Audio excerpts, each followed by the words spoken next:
Hi friends, welcome to Narvedam. అందరికీ కూడా happy independence day అండి. స్వతంత్ర దినోత్సవ శుభాకాంక్షలు. ఇప్పటి వరకు కూడా మన దేశం ఎంతో ప్రగతిని సాధించిందండి. దీన్ని మనం కంపేర్ చేసుకున్నట్లయితే ఒకప్పుడు భారతదేశము చిన్న చిన్న దేశాలతో మాత్రమే కంపేర్ చేసుకునేదండి. అంటే పాకిస్తాన్తో కానివ్వండి, ఆఫ్ఘనిస్తాన్ కానివ్వండి, ఇలాంటి చిన్న చిన్న దేశాలతో కంపేర్ చేసుకునేటువంటి లేదా పోటీ పడేటువంటి మన భారతదేశం అనేది ఇప్పుడు అమెరికా, రష్యా ఇలాంటి దేశాలతో కంపారిజన్ చేస్తున్నామండి. అంటే వాళ్ళకు కూడా మనం ఇప్పుడు గట్టి పోటీని ఇవ్వగలుగుతున్నాము. సో ఎంతో మెరుగైనాము అని మనం చెప్పుకోవచ్చు. కానీ ఒక విషయంలో నేను చిన్నగా బాధపడుతున్నాను. దీనికి కారణం ఏంటంటే ఇంత మెరుగైనప్పటికీ కూడా ఈ ఆయుర్వేదం అనేది మాత్రం ఇంకా అందరికీ అందుబాటులోకి రావడం లేదు. సో ఇంగ్లీష్ మెడిసిన్ ఎలా అయితే ఎంతమందికి అందుబాటులోకి తెలుసు, ఎంతో మందికి చాలా మెడిసిన్స్ కూడా తెలుసు, కానీ ఆయుర్వేదం మాత్రం అలా చాలా మందికి తెలియక ఇప్పటికీ కూడా వెనుకబడే ఉంది అని చెప్పుకోవచ్చండి. కానీ ఆయుర్వేదంలో ఒకప్పుడు ఉన్నటువంటి కళ తిరిగి మళ్ళీ రాబోతుంది. ఎందుకంటే ఇలాంటి అలోపతిక్ మందులు అంటే ఇంగ్లీష్ మెడిసిన్స్ వాడడం వల్ల ఎంతో మంది ఈ కెమికల్స్ వల్ల తాత్కాలికమైనటువంటి ఉపశమనం పొందినప్పటికీ కూడా ముందు దీనివల్ల వచ్చే సైడ్ ఎఫెక్ట్స్ వల్ల లేదా దీనివల్ల వచ్చే దుష్ప్రభావాలకు చాలా మంది గురై భయపడుతున్నారండి. తిరిగి మళ్ళీ అందరూ కూడా ఇప్పుడు కొత్తగా మళ్ళీ ఆయుర్వేదం వైపు మొగ్గు చూపుతున్నారు. ఆయుర్వేదం కూడా ఇంకా డెవలప్ అవ్వాలి, చాలా మంది కూడా ఆయుర్వేదం గురించి తెలుసుకోవాలి. తిరిగి ఎన్నో అంటే ఒకప్పుడు పూర్వకాలంలో ఆయుర్వేదిక్ మందులు ఇలాంటి మందులు వాడుకున్న వాళ్ళు 100 సంవత్సరాలు పైబడి బ్రతికేవాళ్ళు. కానీ నవ్వే జనరేషన్లో 60 సంవత్సరాలు 70 సంవత్సరాలు బతకడమే, అది ఆరోగ్యంగా బతకడం మరీ కష్టమైపోతుంది. 40 సంవత్సరాలు దాటినాం అంటే బీపీ, షుగర్లు, అటాక్ అయిపోతున్నాయి. దీని కొరకు ప్రత్యామ్నాయంగా మళ్ళీ ఇంగ్లీష్ మెడిసిన్స్ వాడుకోవడం, తాత్కాలిక ఉపశమనం పొందడం.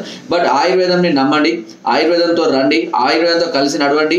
తప్పకుండా ఆయుర్వేదం అనేది మీకు ఒక మంచి ఆరోగ్యాన్ని, పూర్వకాలంలో మనం ఏ విధంగా అయితే ఆరోగ్యంగా ఎంత స్ట్రాంగ్గా ఉన్నామో తిరిగి ఈ ఆయుర్వేద మందులకు మనం అలవాటు పడినట్లయితే కనుక తిరిగి అలాంటి స్టామినాని మళ్ళీ మనం పొందవచ్చు.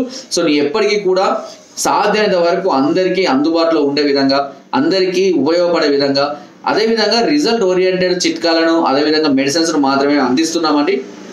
ఆయుర్వేదం గురించి ఇంకా మీరు చాలా తెలుసుకోవాలి. ఈవెన్ చెప్పాలంటే నేనే ఇంకా చాలా తెలుసుకోవాల్సిన చాలా ఉన్నాయి. కానీ కొంతకాలంగా కొన్ని రకాలైనటువంటి మూలికలు, ఔషధాలు అనేటివి ఇప్పుడు పూర్తిగా దొరకడం లేదు. అవి కూడా కనుమరుగవుతున్నాయని చెప్పుకోవచ్చు. బట్ కొన్ని ప్రాంతాల నుంచి మేము కష్టపడి కూడా కొన్నింటి సేకరించి కూడా జాగ్రత్తగా వాటిని శుద్ధి చేసి కూడా మేము అందిస్తున్నామండి. కాబట్టి ఈ స్వతంత్ర దినోత్సవ సందర్భంగా మీ అందరికీ నేను చెప్పానంటే మనకి స్వతంత్రం లభించిందే, కానీ ఆరోగ్యపరంగా మనము ఇంకా స్వతంత్రంగా లేవండి. అంటే మనం ఆరోగ్యపరంగా పూర్తి స్ట్రాంగ్గా లేవు. ఇప్పటికీ కూడా ఏదో ఒక రకమైనటువంటి వ్యాధులతో మన శరీరం అనేది బాధపడుతూనే ఉంది. కానీ మన శరీరానికి నిజమైన స్వతంత్రం రావాలి ఆరోగ్యపరంగా అంటే ఖచ్చితంగా మనం ఆయుర్వేదం వైపు మొగ్గు చూపాల్సిన అవసరం ఉంటుంది. ఆయుర్వేదిక్ మందులే వాడదామండి. అండ్ ఆయుర్వేదిక్ని మనం డెవలప్ చేసుకుందాము. ఒకప్పటి పూర్వ వైభవాన్ని, అలాంటి ఆరోగ్యాన్ని మళ్ళీ మనం తిరిగి పొందాలి. అంతటి స్టామినాని, బలాన్ని పొందాలి. దయచేసి అందరూ కూడా ఫాస్ట్ ఫుడ్, జంక్ ఫుడ్ ఇలాంటి వాటికి సాధ్యమైనంత వరకు దూరంగా ఉండండి. ఇంట్లో కూడా అట్లీస్ట్ చిన్న చిన్న చిట్కాలను, చిన్న చిన్న ఔషధాలను రెగ్యులర్గా ఉపయోగించండి. ఇవి ఆయుర్వేదం అనేది ఎన్ని సంవత్సరాలు వాడినా కూడా మనకి ఎలాంటి నష్టం అనేది కలిగించదు. ఒక విషయం అయితే చెప్తున్నానండి, ఎప్పుడు కూడా మనకు అది లాభం చేయకపోయినా ఎట్టి పరిస్థితుల్లో మనకు నష్టం అయితే చేయదండి. కాబట్టి మీరు కూడా మీ శరీరానికి స్వతంత్రం ఇవ్వాలి అనుకుంటే తప్పకుండా మీరు ఆయుర్వేదిక్ వైపు రావాలి, ఆయుర్వేద మందులు వాడాలి, ఆయుర్వేదిక్ చిట్కాలను ఉపయోగించండి. మీరు ఆరోగ్యంగా ఎప్పుడు కూడా హ్యాపీగా ఉండాలని మనస్ఫూర్తిగా కోరుకుంటున్నాను.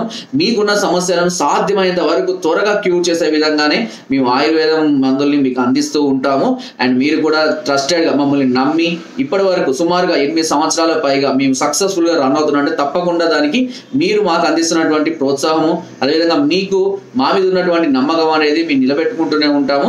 అండ్ మీకు ఎలాంటి సమస్యలు ఉన్నా మమ్మల్ని సంప్రదించండి. తప్పకుండా వాటికి శాశ్వత పరిష్కారం అందించే విధంగా మా వంతు ప్రయత్నం 100% చేస్తాం. నా వీడియో నచ్చితే తప్పకుండా లైక్ చేయండి. అండ్ జై ఆయుర్వేదం. అదేవిధంగా అందరికీ కూడా మరొకసారి happy independence day. Thank you.